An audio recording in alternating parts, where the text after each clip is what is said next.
Hello दोस्तों, today study point में आपका स्वागत है। आपके लिए लेकर आए हैं फिर से रेस्पिरेटरी सिस्टम का बहुत ही इम्पोर्टेंट क्वेश्चन। और इसका पहला क्वेश्चन है, भोजन निगलने समय श्वसन मार्ग किस अंग द्वारा बंद होता है। तो भोजन निगलते समय श्वसन मार्ग जो है एपिग्लोटिस के द्वारा बंद होता है, ताकि श्वसन मार्ग में भोजन नहीं जाए। दूसरा क्वेश्चन है, फेफड़ों में गैसों का आदान प्रदान किसके द्वारा होता है। तो रुधिर के द्वारा, यानी कि ब्लड के द्वारा फेफड़ों में गैसों का आदान प्रदान होता है। अगला क्वेश्चन है 3 नंबर, क्रेब्स चक्र की क्रिया किस कोशिकांग में संपन्न होती है। तो क्रेब्स चक्र की क्रिया माइटोकॉन्ड्रिया में संपन्न होती है। माइटोकॉन्ड्रिया में क्रेब्स चक्र की क्रिया संपन्न होती है। अगला क्वेश्चन है 4 नंबर, ऑक्सीशोषण यानी कि एरोबिक रेस्पिरेशन की क्रिया कोशिका के किस भाग में संपन्न होती है। तो ये संपन्न होती है कोशिका द्रव एवं माइटोकॉन्ड्रिया, कोशिका द्रव और माइटोकॉन्ड्रिया में ये संपन्न होती है। अगला क्वेश्चन है 5 नंबर क्वेश्चन है, श्वसन द्वारा उत्पन्न ऊर्जा का संचय किस रूप में होता है। तो ऊर्जा का संचय एटीपी अणु में होता है। किसमें होता है? एटीपी अणु में। 6 नंबर में है, पहाड़ों पर रहने वालों में आरबीसी की संख्या अधिक होती है क्योंकि पहाड़ पर वायु कम संघनित होता है, जिस कारण पहाड़ पर रहने वाले व्यक्तियों में आरबीसी की संख्या ज्यादा पाई जाती है। अगला क्वेश्चन है 7 नंबर, कार्बोहाइड्रेट तथा वसा मेटाबॉलिज्म के प्रमुख अंतिम उत्पादन है। तो इसका प्रमुख अंतिम उत्पादन CO2 एवं पायरुविक अम्ल है। CO2 एवं पायरुविक अम्ल है। अगला क्वेश्चन है 8 नंबर, अवायवीय श्वसन यानी कि एनारोबिक रेस्पिरेशन में कौन सी प्रक्रिया होती है। तो अवायवीय श्वसन में ग्लाइकोलाइसिस होता है। क्या होता है? ग्लाइकोलाइसिस होता है। अगला प्रश्न है 9 नंबर, मानव में श्वास दर प्रति मिनट लगभग कितनी होती है। तो 12 से 15 बार, यानी कि मानव 1 मिनट में 12 से 15 बार सांस लेते हैं। अगला क्वेश्चन है 10 नंबर, ग्लाइकोलिसिस के एंजाइम कहाँ पाए जाते हैं। तो ग्लाइकोलिसिस के एंजाइम कोशिका द्रव में पाई जाती है, साइटोप्लाज्म में पाई जाती है।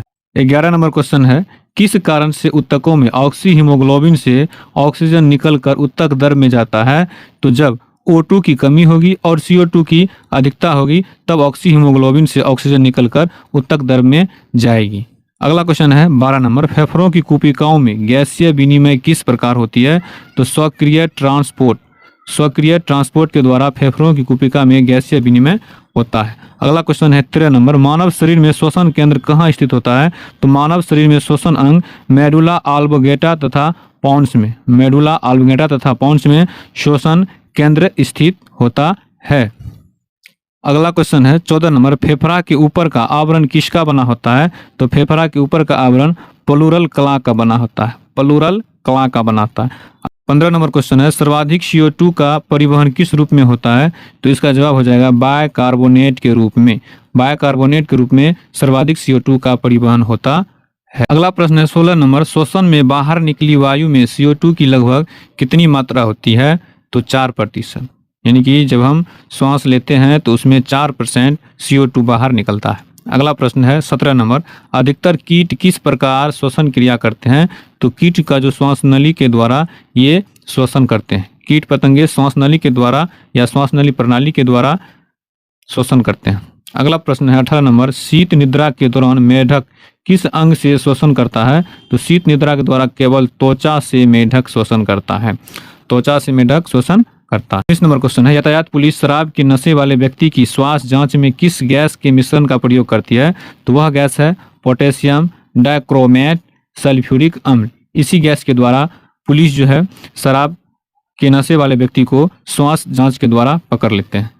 अगला प्रश्न है 20 नंबर, श्वासोच्छ्वास में बाहर निकली वायु में ऑक्सीजन की कितनी मात्रा होती है। तो जब हम श्वासोच्छ्वास करते हैं यानी कि सांस लेते हैं तो उसके द्वारा जो बाहर आता है ऑक्सीजन, उसकी मात्रा होती है 17%। कितनी होती है? 17%। अगला प्रश्न है 21 नंबर, श्वसन में रुधिर का कौन सा घटक O2 यानी कि ऑक्सीजन का अवशोषण करता है। तो लाल रक्त कणिकाएं यानी कि आरबीसी जो है O2 का अवशोषण कर लेता है श्वसन के दौरान। अगला प्रश्न है 22 नंबर, अवायवीय श्वसन में पेशी कोशिकाएं ग्लूकोज को किसमें परिवर्तित कर ऊर्जा उत्पादन करती है। तो ये हो जाएगा इसका जवाब लैक्टिक अम्ल।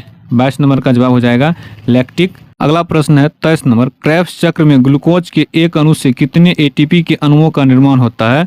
तो 24 ATP अणुओं का निर्माण होता है, यानी कि ग्लूकोज का एक अणु एटीपी के 24 अणु के बराबर होता है। अगला प्रश्न है 24 नंबर, ग्लाइकोलाइसिस चरण में कितने एटीपी अणुओं का शुद्ध लाभ होता है?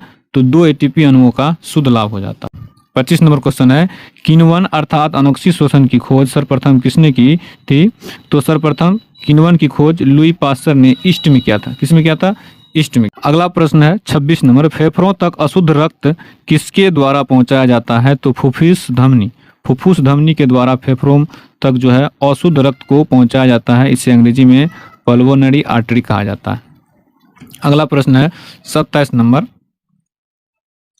27 नंबर प्रश्न है, फेफड़ों द्वारा शुद्ध किया गया रक्त बाएं अलिंद यानी कि लेफ्ट आर्टियम में किसके द्वारा पहुंचाया जाता है?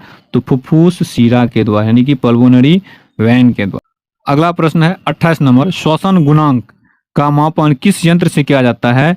तो गेनोंग श्वसन के द्वारा। गेनोंग श्वसन के द्वारा जो है श्वसन गुणांक का माप किया जाता है। अगला प्रश्न है 29 नंबर, जो कि इस सेट का ये लास्ट क्वेश्चन है। अगर आप चाहते हैं कि इसी तरह का और वीडियो आपके लिए बनाते रहें तो चैनल को सब्सक्राइब करें, लाइक करें और शेयर करें। तो लास्ट क्वेश्चन है 29 नंबर, श्वसन क्रिया में वायु के किस घटक की मात्रा में कोई परिवर्तन नहीं होता है? तो नाइट्रोजन में कोई परिवर्तन नहीं होगा। ये इस सेट का लास्ट प्रश्न था। आगे हम इसी तरह का वीडियो बनाते रहेंगे। फिर मिलेंगे हम अगले वीडियो में। तब तक के लिए जय हिंद, वंदे मातरम।